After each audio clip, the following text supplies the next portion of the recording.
Hello' বন্ধুসকল, মোৰ channel Kankana creativity চেনেলত অহাৰ বাবে আপোনালোকক স্বাগতম জনালোঁ। বন্ধুসকল, আজি মোৰ প্ৰথম ভিডিঅ'। আপোনালোকক মোৰ ক্ৰিয়েটিভিটিবিলাক আপোনালোকক দেখুৱাই যাম। মোৰ ভিডিঅ' চাই যদি ভাল লাগে তেন্তে লাইক, শ্বেয়াৰ এণ্ড ছাবস্ক্ৰাইব কৰি দিব। মই আজি আপোনালোকক এটা চিলিং বেগ বনাই দেখুৱাম। এতিয়া মই বেগৰ কাপোৰ টুকুৰা কাটি ল'লোঁ। এই কাপোৰ টুকুৰা দুভাগ ভাঁজ কৰি মই ইয়াৰ দীঘলে লৈছোঁ 10 ইঞ্চ।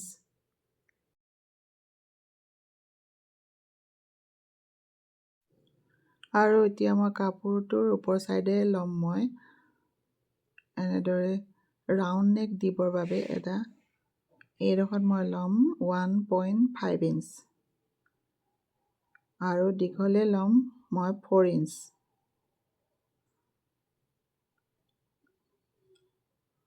আৰু নেকৰ বহলে ল'ম মই 4 ইঞ্চ। এনেদৰে কাটিং কৰিম মই ৰাউণ্ড নেক কৰি। এই কাপোৰ টুকুৰা মই বেগৰ ফ্ৰণ্ট চাইডটো কাটিং কৰিছোঁ।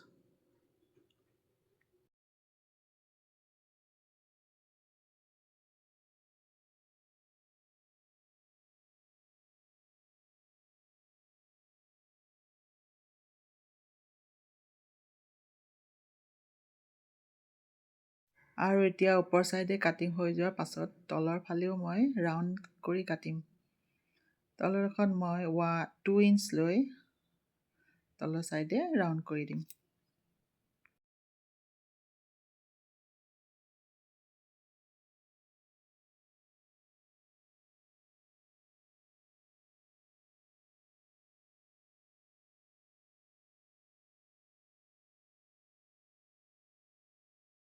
এতিয়া বেগটো ৰাউণ্ড শ্বেপত আহি গ'ল। আৰু কাটিংটো চেণ্টাৰ পইণ্ট এটা উলিয়াই ইয়াত মই 1 ইঞ্চ ৰাখি এটা ডিজাইন দিবৰ বাবে কাপোৰ টুকুৰা ভাঁজ দি চিলাই দিম।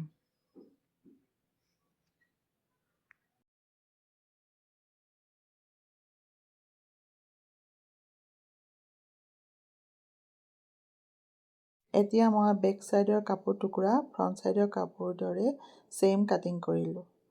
আৰু মই নেকৰ চাইজটো ল'লোঁ 2.5 আৰু বহলে লৈছোঁ 3 ইঞ্চ। ফ্ৰণ্ট চাইডৰ নেকটো মই অলপ ডাঙৰ কৰিছিলোঁ ডিজাইনৰ বাবে। আৰু এতিয়া মই বেক চাইডৰ ডিঙিটো অলপ সৰু কৰিলোঁ।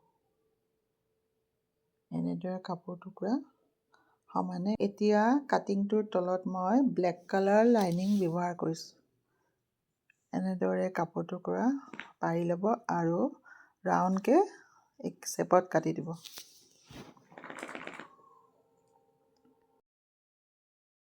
কাপোৰটো হেভি হ'বৰ বাবে মই দুটা প্ৰচেছত লাইনিং ব্যৱহাৰ কৰিছোঁ।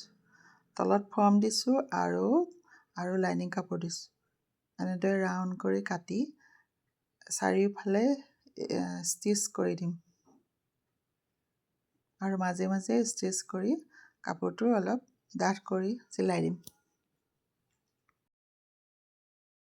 আৰু এনেদৰে বেগৰ কাপোৰ টুকুৰা মই মাজে মাজে ষ্টিচ কৰি হেভি কৰি দিলোঁ।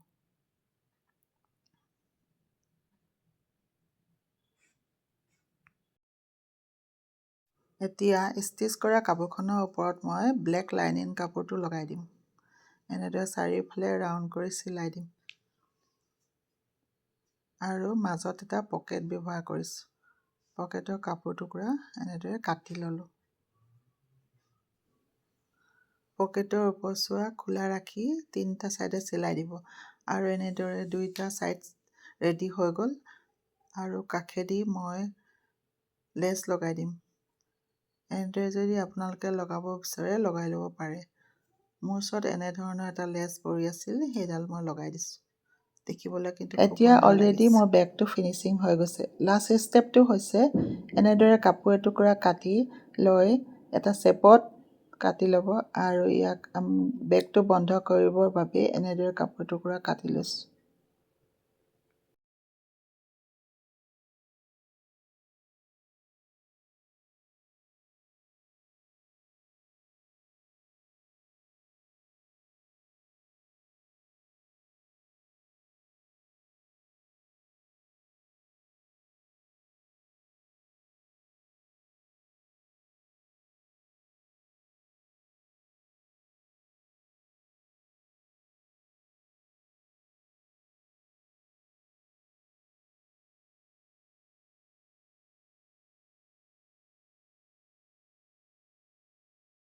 আৰু এতিয়া মোৰ কাপোৰ টুকুৰা চিলাই ৰেডি হৈ গ'ল।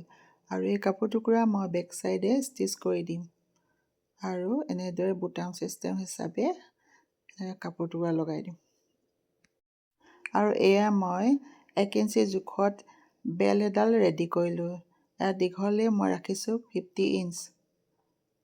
যিহেতু মই চিলিং বেগ বনাইছোঁ সেইবাবে মই বেল্টডাল দীঘলকৈ ৰাখিছোঁ।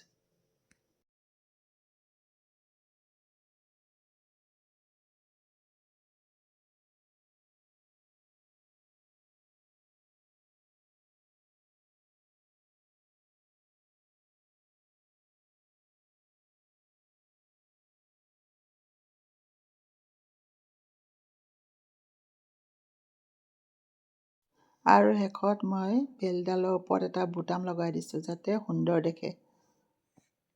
ঘৰতে এনেদৰে এটা সুন্দৰ বেগ বনাই ল'ব পাৰিব। আজিলৈ বাই ফ্ৰেণ্ডছ। পুনৰ আকৌ ক্ৰিয়েটিভিটি ভিডিঅ'বোৰ আপোনালোকৰ ওচৰলৈ লৈ আহিম। মোৰ ভিডিঅ'টো শেষলৈকে চোৱাৰ বাবে অশেষ ধন্যবাদ থাকিল।